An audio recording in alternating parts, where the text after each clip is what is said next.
Idan har baka shiga YouTube Studio ko kuma baka san menene YouTube Studio ba, gaskiya a matsayinka na kana cewa ka zama YouTuber da sauran gyara. YouTube Studio shine wajen da zaka je ka tarar da akwai features masu yawa a cikinsa.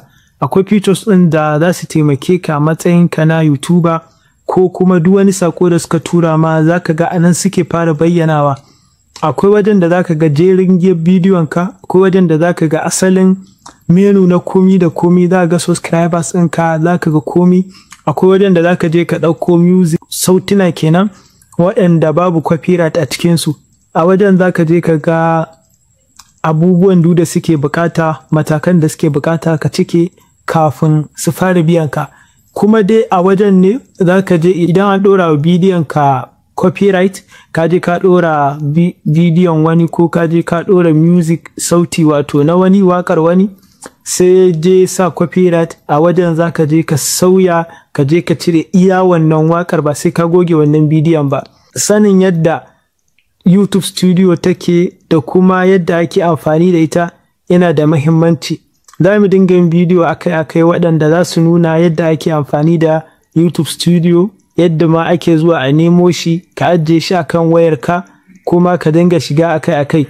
Kai hatta posting in zaka uploading din bidiyo idan zaka yi, idan har ka je ta YouTube Studio sai ya gama reading din gaba ɗaya, ya gama tantancewa ba copyright a cikinsa, tukunna za su baka dama kai saving ɗinsa ko kai uploading ɗinsa ya tafi sama. Idan kana amfani da YouTube Studio, duk wannan copyright insha Allahu za su dinga baka dama kana kauce su, saboda ba su baka damar ka ɗora shi ba har sai ya gama reading gaba ɗaya sun tantance cewa ba copyright.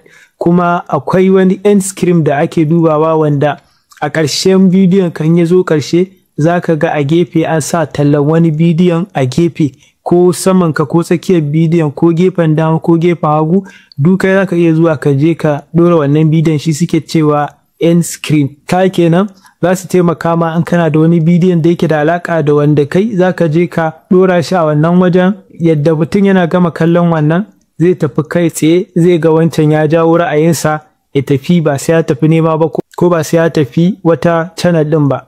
Gaskiya YouTube Studio yana da muhimmanci sosai. Yana da kyau idan kai YouTuber ne ka dinga amfani da shi, ka dinga zuwa kana ɗora abubuwa a nan. Idan sauti kake so wanda babu copyright, ka je nan ka je ka ɗauko shi ka ɗora. Idan analytics ɗinka kake so, nan cikakken analytics za ka gani, ko da a waya kake dubawa za ka ga sun sama desktop site wanda za ka shiga, kamar desktop za ka gani, za ka shiga ko ina da ina ka je ka bincika, ka je akwai abubuwa muhimmai a cikinsa. Zan yi bidiyo ga shi nan nake gana, zan yi bidiyo insha Allah akai-akai. Zan ci gaba da jeren bidiyo. Idan har kana son ka zama YouTuber ko kuma kai YouTuber ne, idan har baka san wannan YouTube Studio din ba, akwai matsala, ka je ka san shi yau, ko kuma kai magana a nuna ma hanyar da ake bi, ko kuma ka jira bidiyon mu na gaba, za mu nuna muku hanyar da ake bi domin a je a ɗora YouTube Studio akan wayarka ko akan system ɗinka, domin sauƙaƙa ma hanyar da za ka dinga bi kana uploading cikin sauƙi, da kuma yin wasu activities ɗin da bibiyar yadda channel ɗinka take ta YouTube.